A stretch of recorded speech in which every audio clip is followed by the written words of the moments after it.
ये कहानी एक ऐसे लड़के की है जिसे इनविजिबल होने की सुपर पावर मिल जाती है और वो अपने दोस्तों की जान बचाने की कोशिश करता है। कहानी की शुरुआत में हम माइकल नाम के एक लड़के को देखते हैं जिसे इवान और ब्रेंडो नाम के दो लड़के बुली किया करते थे। माइकल को हेलोवीन की फैंसी ड्रेस पार्टी में जाना था, इसीलिए वो स्पाइडरमैन की कॉस्ट्यूम खरीदना चाहता है, पर उसे स्कूल जाने में देर हो रही थी, इसीलिए वो पैसों को अपने जूतों में छिपाकर स्कूल आ गया। वो स्टेला नाम की लड़की को काफी पसंद करता है, इसीलिए वो उसकी वीडियो बना रहा था, पर टीचर ने ये देख उसका फोन छीन लिया। तभी इंस्पेक्टर गियोवाना वहाँ गई जो माइकल की मॉम थी। वो सारे स्टूडेंट्स से कहती है कि तुम्हारा क्लासमेट मार्टिनो पिछले 2 दिनों से गायब है और किसी को उसके बारे में नहीं पता। क्या तुम में से कोई जानता है कि वो कहाँ गायब हो गया? किसी को भी मार्टिनो के बारे में कुछ पता नहीं होता। गियोवाना माइकल को उसका टिफिन देकर वहाँ से चली जाती है, पर माइकल उन्हें पसंद नहीं करता था। तभी अचानक उसकी नाक से खून आने लगा। वो बाथरूम में आकर अपना नाक साफ करने लगा, पर इतने देर में स्कूल बेल बज गई। माइकल डर के मारे बाथरूम के अंदर छिप गया, लेकिन इवान और ब्रेंडो दरवाजा तोड़कर उसे बाहर निकाल लेते हैं। यहाँ तक कि ब्रेंडो जूते से उसके पैसे भी निकाल लेता है। माइकल पैसे लेने की कोशिश करता है, पर इवान ने उसे दूर कर दिया। वो कहता है कि अगर हमने तुम्हारे पैसे नहीं दिए तो तुम क्या करोगे? अपनी मोम से बोलकर हमें जेल में बंद करवा दोगे या अपने डैड से कहकर हमें पिटवाओगे? सॉरी, भूल गया था, तेरा तो बाप ही नहीं है। माइकल गुस्से में कहता है कि मेरे डैड तुम्हारे डैड की तरह जेल में चक्की नहीं पीस रहे।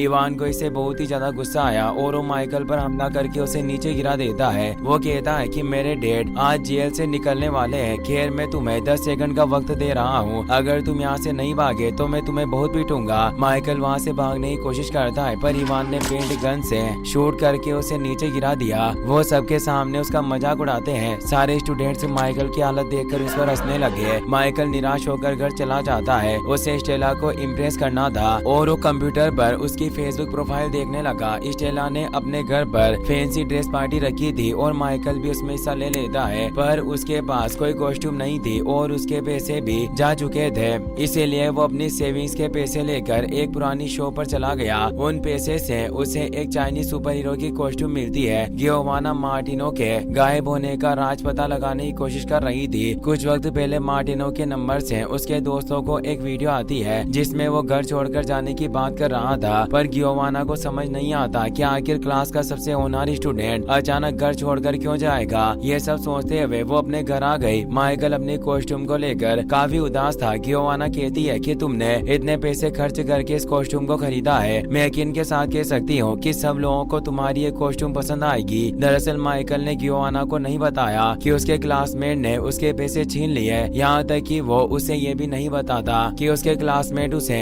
हमेशा परेशान करते हैं। गियोवाना के कहने पर माइकल फैंसी कॉस्ट्यूम पार्टी में आ जाता है, लेकिन इवाना और ब्रेंडो ने सबके सामने स्टेला की वीडियो को चला दिया जो माइकल ने अपने फोन से बनाई थी। स्टेला इवान से उन वीडियोस के बारे में पूछती है। वो कहता है कि ये सब वीडियोस हमें माइकल के फोन से मिले जब टीचर ने उसका फोन छीन लिया था। मुझे लगता है कि वीडियोस बनाकर वो तुम्हारे ऊपर नजर रख रहा था। माइकल बहुत ही ज्यादा डर गया। उसे समझ नहीं आ रहा था कि आखिर वो स्टेला को क्या जवाब देगा, इसलिए वो भागकर बाथरूम के अंदर छिप गया। इवान और बाकी सब दरवाजा खोलकर अंदर आने की कोशिश करते हैं। माइकल कहता है कि काश मैं गायब हो जाता तो कोई मुझे देख नहीं पाता और मैं शांति से अपनी जिंदगी जी सकता। ये कहकर वो खिड़की से बाहर निकलकर अपने घर आ जाता है। अगली सुबह वो उठकर स्कूल के लिए तैयार होने लगा, पर जब वो मिरर में खुद को देखता है तो उसे कपड़ों के अलावा कुछ दिखाई नहीं देता। उसका शरीर पूरी तरह से इनविजिबल हो चुका था। वो अपने कपड़े उतार कर देखता है तो मिरर में दिखाई नहीं दे रहा था। तभी गियोवाना उसे बुलाने के लिए वहाँ गई, पर उसे भी वो दिखाई नहीं देता। वो एक पेपर पर लिख देता है कि आज मैं जल्दी स्कूल जा रहा हूँ, जिस वजह से गियोवाना को उस पर शक नहीं होता। मगर उसका डॉग मारियो उसे देख पा रहा था और उसके पास जाकर भौंकने लगा। गियोवाना को लगता है कि वो दीवार पर लगे पोस्टर्स को देखकर भौंक रहा है, जिस वजह से वो वहाँ से चली जाती है। माइकल भी कपड़े, मास्क और ग्लव्स पहनकर स्कूल चला गया ताकि किसी को पता न चले कि वो इनविजिबल है, पर उसकी हिम्मत नहीं हो रही थी कि वो सबके सामने चला जाए, इसीलिए वो वापस घर जाने लगता है। लेकिन तभी उसकी नजर इवान पर पड़ती है जो अपने बैग में पेंट गन छिपा रहा था। माइकल उससे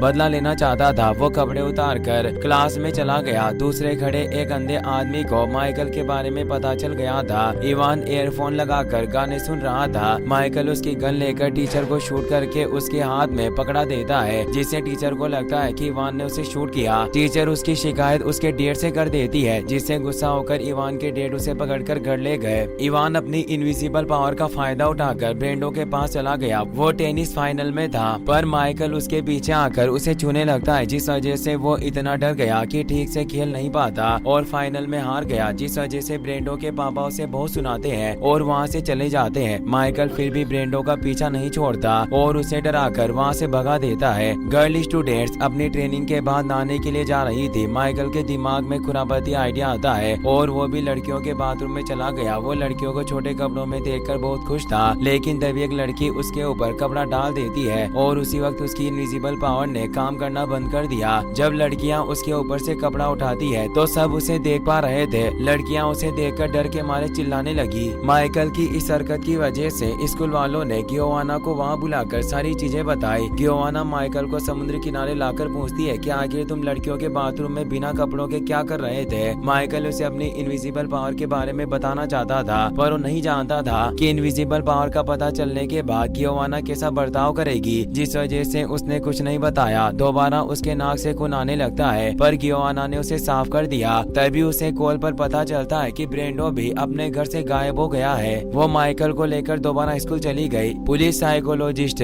जॉर्जियो स्टूडेंट्स को समझाता है कि इस उम्र में आकर हमें ऐसा लगता है कि हम सही है और सब गलत है। हम अपने पेरेंट्स पर सवाल उठाने लगते हैं और जो चीजें वो हमारी भलाई के लिए करते हैं वो हमें बुरी लगने लगती है। इन सब चीजों से परेशान होकर हम घर छोड़कर चले जाते हैं पर इससे कोई फायदा नहीं होता, बल्कि ये ऐसी नादानगियां हैं जो जीवन भर हमें पछतावा देती है। तुम्हारे दोस्त भी ऐसी गलतियां करते हुए घर छोड़कर चले गए पर तुम्हें ऐसा नहीं करना है। अचानक माइकल के हाथ दोबारा इनविजिबल होने लगे। वो बहुत ही ज्यादा डर गया था क्योंकि अगर वो सबके सामने इनविजिबल हो गया तो सबको उसकी पावर के बारे में पता चल जाएगा। वो अपने हाथ ढककर नीचे मुंह करके शांति से बैठ जाता है। जॉर्जियो उससे बात करने के लिए आने लगता है, लेकिन तभी स्कूल रिंग बज जाती है और माइकल तुरंत वहाँ से भागकर अपने घर आ गया। उसकी छोटी बहन कैंडेला कमरे में बैठकर कॉमिक से पढ़ रही थी। माइकल उसे बाहर जाने के लिए कहता है तो दरवाजा खोलकर बंद कर देती है पर बाहर नहीं जाती। माइकल को लगता है कि वो बाहर चली गई, जिस वजह से वो अपना मास्क उतार देता है मगर वो इनविजिबल था, जिससे डरकर कैंडेला चिल्लाने लगी। माइकल उसका मुंह बंद करके उसे शांत करता है और उसे सारी चीजें बताता है ताकि वो उसकी मॉम को इस बारे में न बताए। उन दोनों को लग रहा था कि चाइनीज सुपर हीरो कॉस्ट्यूम पहनने की वजह से माइकल के अंदर इनविजिबल होने की पावर आई है। कैंडेला कहती है कि तुम्हारे पास सुपर पावर है, इसका मतलब तुम एक सुपर हीरो बन गए। आज से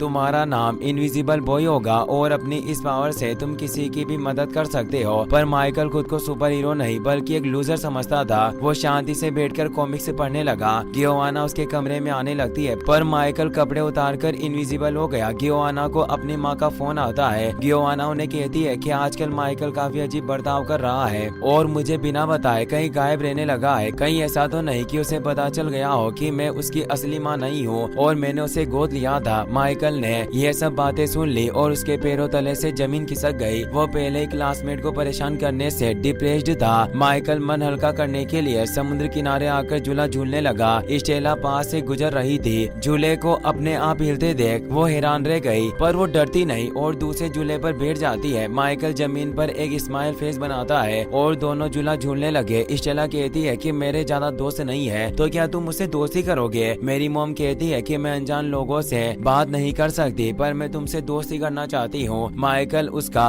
दोस्त बनने के लिए मान गया। स्टेला वहाँ से चली जाती है। वो अंधा आदमी अभी भी माइकल को दूर से देख रहा था। शुरुआत में माइकल को उस पर शक होने लगता है पर उसके हाथ में स्टिक देखकर उसे एहसास हुआ कि वो सिर्फ एक अंधा है। माइकल स्टेला से लड़कियों के बाथरूम में घुसने के लिए माफी भी मांग लेता है। रात को माइकल स्टेला से मिलने के लिए उसके घर चला गया। दोनों एक दूसरे को पसंद करते थे और कंबल ओढ़कर किस करने लगे, लेकिन अचानक माइकल के हाथ दिखाई देने लगते हैं इसलिए वो तुरंत कंबल लेकर वहाँ से भाग गया। कैंडेला जानती थी कि माइकल स्टेला को पसंद करता है। वो बार बार उसे कहती है कि तुम्हें स्टेला को अपनी असलियत बता देनी चाहिए, शायद वो तुम्हें पसंद करने लगे। उसके बार बार कहने पर माइकल मारियो को लेकर स्टेला से मिलने के लिए चला जाता है। वो जिम्नास्टिक की प्रैक्टिस कर रही थी पर अचानक उसके ऊपर एक डार्ट से हमला होता है और वो बेहोश होकर जमीन पर गिर गई। एक आदमी उसे उठाकर ले जा रहा था। माइकल और मारियो उसे रोकने की कोशिश करते हैं मगर उस आदमी ने दोनों को दूर कर दिया और स्टेला को वैन में डालकर वहाँ से ले जाता है। माइकल गियोवाना और पुलिस को वहाँ बुला लेता है। पुलिस स्टेला को ढूंढने का काम करने लगी जबकि गियोवाना माइकल को लेकर घर आ जाती है पर स्टेला के किडनैप होने की वजह से माइकल ठीक से सो नहीं पाया। वो अपनी कॉस्ट्यूम पहनकर दोबारा इनविजिबल होना चाहता था, पर गियोवाना ने कॉस्ट्यूम को धो दिया था, जिस वजह से कॉस्ट्यूम